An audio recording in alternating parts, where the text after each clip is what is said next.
Bonjour, bonsoir, bienvenue sur la chaîne de l'immigration et de l'entrepreneuriat. Vous pouvez voir que je suis très ému. Je suis en présence d'une des vedettes de Québec, de Montréal maintenant qui est rendue à Québec. Et c'est Kim Impossible, vous la connaissez sans doute. Alors Kim, comment vas-tu? Ça va, merci beaucoup. Depuis le temps que je te cherche. Je te cherche! C'est ça! Je te cherche! Mais en passant, quand on parle de YouTube Game, là, j'ai vu Kim évoluer. Je n'étais même pas encore dans le game. Et je peux dire que ça a été comme des personnes qui nous ont inspirés à nous lancer parce qu'on était dans un groupe qui s'appelait White People Canada. Je voyais ses vidéos, je disais, wow, c'est intéressant. Partant de là, j'ai suivi ses traces. Voilà. Voilà. C'est tout. C'est ça. Alors, Donc, Kim Impossible, pourquoi tu t'es lancé sur YouTube? Qu'est-ce qui t'a motivé? je me suis lancée sur YouTube, c'était même pas avec l'immigration. Hein. Okay. Quand j'ai lancé ma chaîne YouTube, c'était à la suite d'une petite rupture, enfin, la suite d'une rupture, et j'avais besoin de trouver quelque chose. Rupture amoureuse? Oui, rupture amoureuse. On aime ça, l'histoire. J'avais besoin de quelque chose qui allait m'occuper, Okay. tu vois, pour ne pas ressasser les souvenirs. Donc j'ai lancé ma chaîne YouTube. Au début, je parlais de choses, de sujets d'actualité qui se passaient au Cameroun. Okay. Et un jour, j'ai fait une vidéo comme pour raconter mon arrivée au Canada et puis le fait de m'intégrer au Canada. Et cette vidéo-là a rencontré beaucoup de succès. Les gens ont partagé. C'est à la suite de cette vidéo-là que je trouve donc, il y a un filon, on peut parler du Canada parce que ceux qui voulaient venir au Canada trouvaient ça intéressant, l'approche, comment je voyais ça. Bon, j'ai aussi eu beaucoup de haters avec cette vidéo-là parce que les Canadiens qui estimaient que que je tapais un peu sur le Canada. Oui. Donc, c'est comme ça qu'une vidéo en entraînant une autre, les gens ont commencé à me demander est-ce que tu peux nous dire comment ça se passe là-bas dans le système éducatif? Et c'est donc comme ça que la chaîne, voilà. Mais Kim, pourquoi le nom Kim Impossible? Qu'est-ce qui t'a inspiré?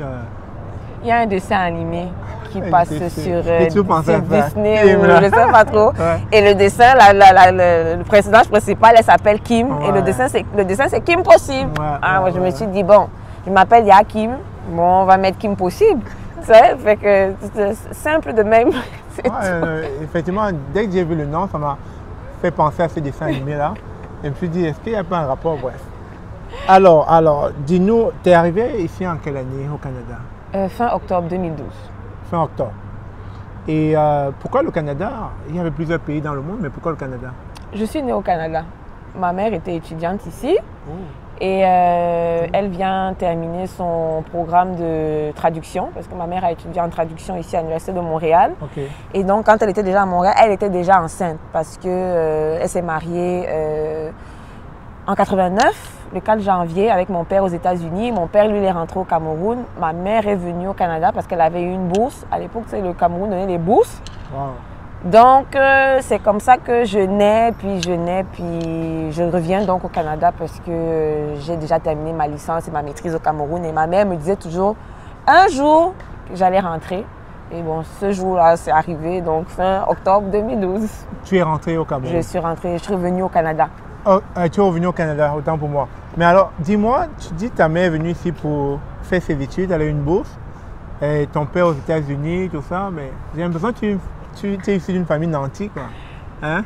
Vous avez beaucoup d'argent? Non, je suis issue d'une famille où les parents ont eu la chance d'avoir des bourses de l'État. À l'époque où le Cameroun donnait les bourses encore aux gens pour aller étudier à l'étranger. Okay. Et donc ma mère était vraiment ici au Canada parce qu'elle était boursière de l'État du Cameroun. Et comme ta mère t'a fait naître ici, toi tu avais déjà la nationalité canadienne, mais ta mère n'en avait pas? Non, ma mère ne l'a pas. Ok, et quand vous êtes rentré au Cameroun plus tard, tu es canadien, va dans ton pays, comme ça s'est passé? Non, hein, pas vraiment. Enfin, je ne sais pas trop c'était quoi le but. En fait, je pense... Parce que tu aurais pu ne pas venir ici. C'est ça. Dans le plan de ma mère, c'était que elle se voyait faire tous ses enfants au Canada. Bon, c'est aussi arrivé dans un contexte où mon père étant déjà rentré au Cameroun, elle ayant terminé ses études, il fallait bien qu'elle aille rejoindre son mari.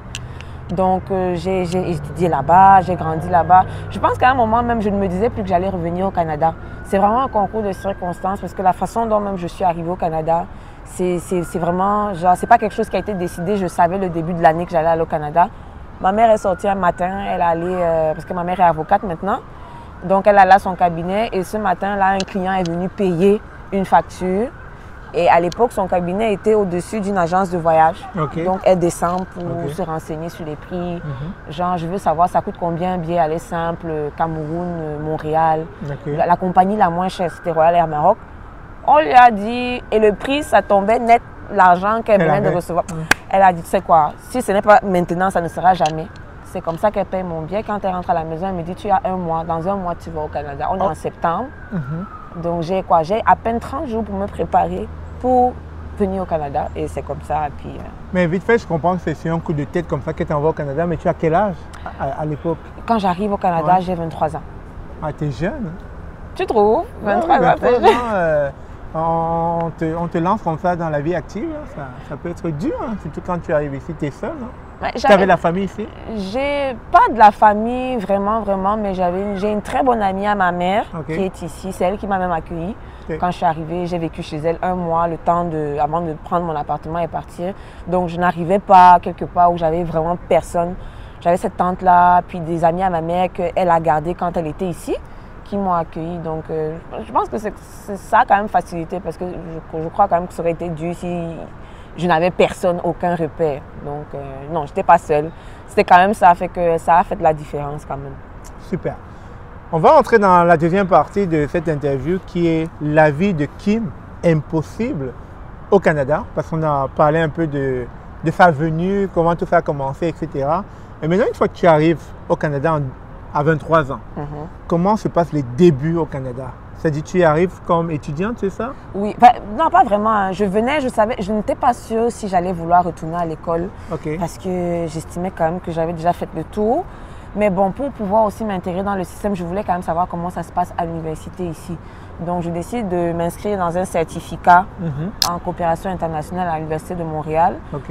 Je vais jusqu'au bout du certificat. Puis, ça me permet de voir un peu que le système éducatif du Canada et puis le nôtre, c'est vraiment pas la même chose. Parce que l'université, c'était pas la même ambiance que l'université que moi j'ai faite au Cameroun. Yeah. Donc, ça, c'était bon.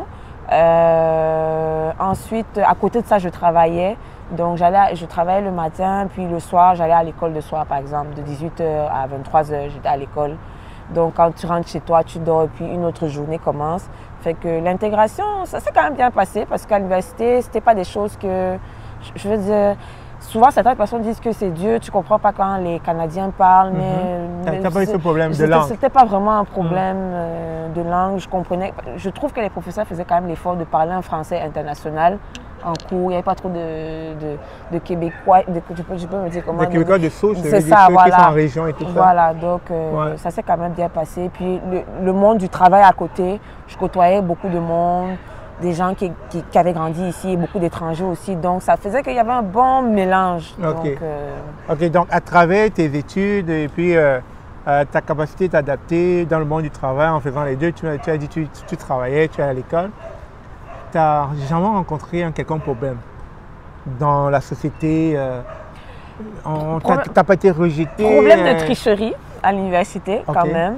Parce que c'est ça que je suis en train de dire, le système éducatif ici est le nom. Tu sais, moi à l'université au Cameroun, je n'avais jamais fait d'exposé à l'université. Donc je ne savais pas c'est quoi être dans un groupe de travail. Je savais c'est quoi quand tu es au collège parce qu'on fait les exposés. Et même encore, tu sais, simple truc. Nous, on ne nous apprend pas à vraiment faire les références. Tu sais, quand tu vas faire un exposé, tu vas aller chercher des sources, à bien citer tes sources. Ouais. Donc, c'est ce problème-là que j'ai eu à l'université ici. Comme je ne citais pas bien mes sources, j'ai eu une prof qui m'a accusée de plagiat. Et c'est comme, elle était en train de dire que, tu sais, je ne sais même pas si je vais te permettre de composer. Il va falloir que je discute avec le directeur du programme pour Mais voir. est-ce que ce n'était pas sévère, par exemple? Tu es nouvelle, tu n'es pas de la société. Je dis, tu n'as pas grandi si tu ne connais pas les codes. C'était pas trop sévère? Ce que je sais, c'est que même si on t'accuse de quelque chose, quand tu as la bouche, tu peux te défendre. Donc, je me suis défendue. Puis, parce que moi, j'avais choisi un sujet. Son cours à elle, c'était un cours où il fallait qu'on choisisse un pays pour parler du système politique de ce pays-là.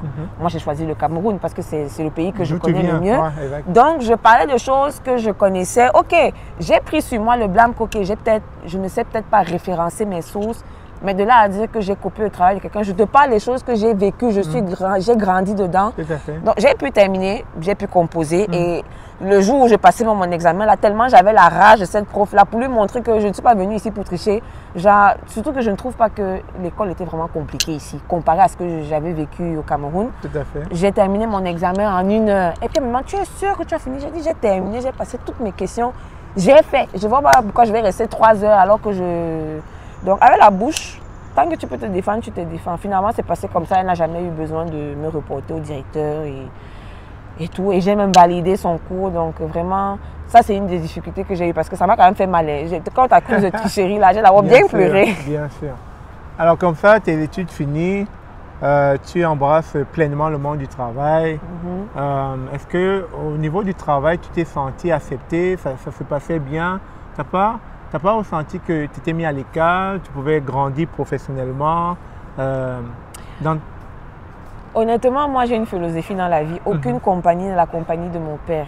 Si j'estime que je vois que je ne peux pas grandir dans la compagnie, je ne vais pas en conflit avec vous pour commencer à... Si je vois que je ne peux pas avancer avec vous, je démissionne, je m'en vais. Donc, je ne me suis jamais sentie à l'écart dans le travail. Je fais tout ce qu'il faut pour être une employée facile.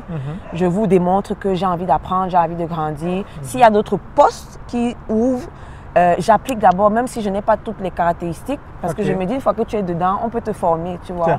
Ça dépend maintenant vraiment, si la compagnie, c'est une compagnie qui accepte ce genre de choses, que oui, on peut te faire grandir, je reste. Mais à chaque fois que j'ai senti que, bon, par exemple, j'ai travaillé pour la banque la banque Laurentienne. Moi, j'ai commencé, j'étais au compte personnel. Après, il y a eu un poste qui a ouvert pour les cartes de crédit. Et moi, j'ai voulu, mon rêve, c'était de terminer dans le département de la fraude. Un poste s'était ouvert à la fraude. Puis on m'a fait savoir que je n'ai pas assez d'expérience. Pour quelqu'un qui doit travailler à la fraude, il faut que ça fasse au moins 5 ans que tu sois dans la banque. Ce que je trouve stupide, parce que ce n'est pas parce que quelqu'un a fait forcément 5 ans dans la boîte qu'il est plus qualifié que toi. Tout à fait. Donc, quand je me suis vue fermer cette porte, moi, j'ai quitté la banque et je suis allée postuler pour la Banque de Montréal, où j'ai été engagée pour travailler directement dans le département corporatif pour les cartes de crédit. Et honnêtement, si ce n'est pas que j'avais rencontré mon mari et que j'étais venue dans la ville de Québec ici, parce que mon poste, ce n'est pas un poste qui était offert dans cette ville-ci, je pense que je serais encore à la Banque de Montréal, peut-être ailleurs dans un autre département, tu vois. Donc moi, honnêtement, au travail, hein, ma philosophie, c'est quand ce n'est pas la compagnie de ton père, vraiment, ça ne va pas, tu pars. Tout à fait, tout à fait. On va, avant d'aborder un autre sujet, la deuxième partie de cette interview qui sera ta vie amoureuse, si tu le permets. J'aimerais te demander quels ont été tes bons coups au Canada et tes mauvais coups. Je pense qu'un de mes bons coups au Canada, ça a été de venir m'installer dans cette ville de Québec parce que je trouve qu'ici, j'ai plus d'opportunités. Montréal, c'est saturé, qu'on ne se mente pas. Tu sais, tout le monde arrive à Montréal et même si tu as un certain diplôme ou que tu as un certain niveau, il y a plein de personnes comme toi qui arrivent. Du coup, c'est saturé. Donc, un des bons coups, ça a vraiment été de venir m'installer en région parce que là, il y a encore tout à faire, il y a encore tout à découvrir et donc tu as plus d'opportunités. Tu vois pas, enfin, c'est pas raciste ce que je vais dire, mais il y a moins de noirs dans la compagnie où tu te trouves, donc tu as plus d'opportunités. De prendre ta place. Voilà, c'est ça. Je ne suis pas raciste, hein. J'ai des amis noirs. Ok, alors quels étaient tes mauvais coups? Ça, c'est ton bon coup venir ici à Québec. Et ton mauvais coup, c'était quoi au Canada? Est-ce que j'ai pas envie de dire que mauvais coup parce que je prends toutes les expériences pour m'en forger pour être la personne que je suis. Donc peut-être d'être restée trop longtemps à Montréal. Genre, j'ai quand même fait 7 ans à Montréal. Peut-être que si j'étais partie plus tôt, je serais peut-être à un autre niveau aujourd'hui. Mais comme je dis, je prends tout ça pour une expérience. Honnêtement, j'ai pas vraiment de mauvais coups dans mon parcours. J'estime que je suis là où je suis à l'heure qu'il faut. Donc, c'est pas mal ça. Je sais, c'est un peu cliché ce que je dis, mais c'est vraiment ça. Super. Alors, Kim, merci encore pour cette première partie de la vidéo. Nous allons revenir dans une autre vidéo, la deuxième partie, où elle va nous parler de sa relation amoureuse. Est-ce que ça a été tumultueux? Est-ce qu'elle a dû chercher? Parce que vous savez qu'au Canada, trouver les bons gars, c'est difficile. Hein? Il paraît que ils sont rares on a l'étiquette d'être des mauvais gars au Canada. Donc, pour les femmes, ça peut être difficile. Donc, on va lui poser la question de savoir est-ce que ça a été difficile pour elle de se mettre en couple, et etc. Donc, on vous revient très bientôt. Merci encore, Kim. Parfait. Bon, ici, c'est déjà déchargé. C'est que tu as toute la première partie ici.